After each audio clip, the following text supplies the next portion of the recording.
everyone. My name is Mrs. Albers and I teach special education at RBB Elementary. It is now the month of April, which is Autism Awareness Month.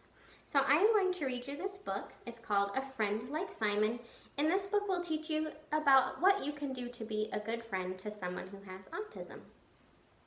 It's called A Friend Like Simon by Kate Gaynor.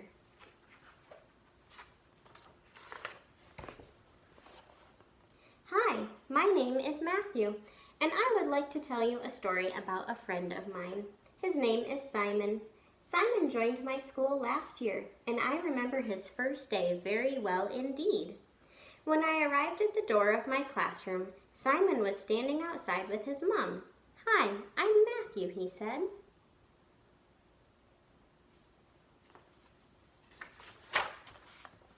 Simon's mom gave me a big smile. "It's nice to meet you, Matthew," she said. "Simon, would you like to say hello to Matthew?" she asked. But Simon just turned away and looked at the ground. Our teacher told us that Simon would be joining our class that year. He would take part in most of our lessons, but sometimes he would get help with his work from a special teacher too.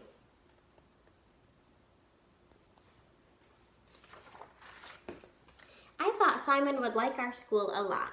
It really is a great school, apart from just one thing, a girl called Hetty, or Horrible Hetty as I like to call her.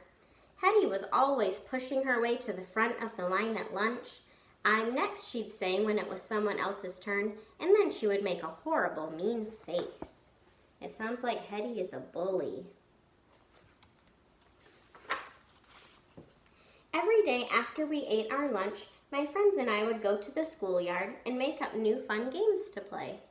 On Simon's first day, I asked him if he wanted to join in, but Simon seemed to like being on his own.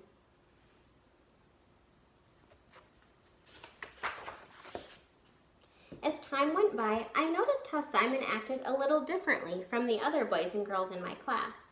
Sometimes he would get upset about something small, like someone bumping into him by accident. No one could understand why or even what he was upset about. Simon always liked to arrange the books and pencils on his desk in the same way every day. He didn't like it very much when anything changed at school. Sometimes he would get upset about things like the school bell ringing or having to move seats.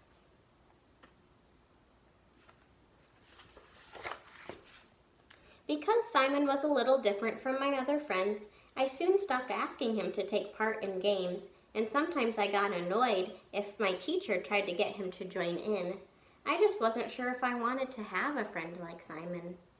When the time came for the big school trip to the fun fair, all the boys and girls had to pair up and find someone to sit with on the bus. "Why don't you and Simon pair together today?" asked our teacher.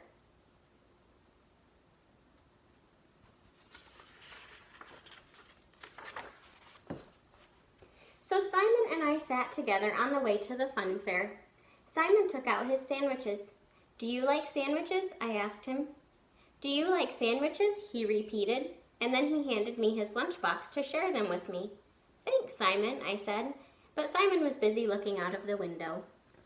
Later that day, while Simon and I were waiting in the line for our ice cream, Horrible Hetty marched over to the ice cream van.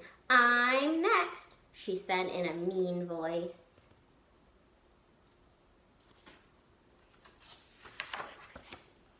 Just as Horrible Hetty was starting to push her way in front of us to the top of the line, Simon suddenly shouted, "No!" very loud indeed. Hetty got such a fright her pigtails flew up in the air. She quickly turned around and ran off. "Thanks, Simon," I said. "Thanks, Simon," he replied, looking up at the lights of the big Ferris wheel.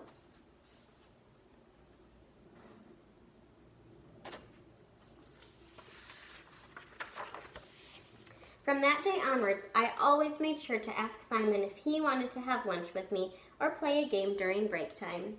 Some days he would join in, but other days he just wanted to be on his own, which was okay too. The other boys and girls in school soon learned that even though sometimes Simon acted a little different from us or didn't have a lot to say, he was just the same as everyone else in our school.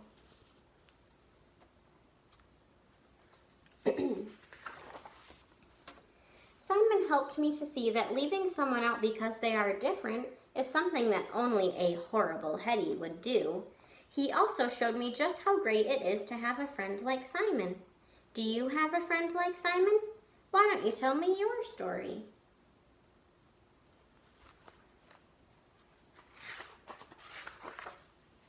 So our friend Simon does have autism, and it's important to remember that, even if a child with autism doesn't talk or they like to play on their own a lot, they still want to have friends just like everyone else does. So you can be a good friend by talking to them, even if they don't talk back, that's okay, and trying to play with them and include them. So I hope that you'll remember a friend like Simon, and you'll do your best to be a good friend to anyone with autism. Bye for now.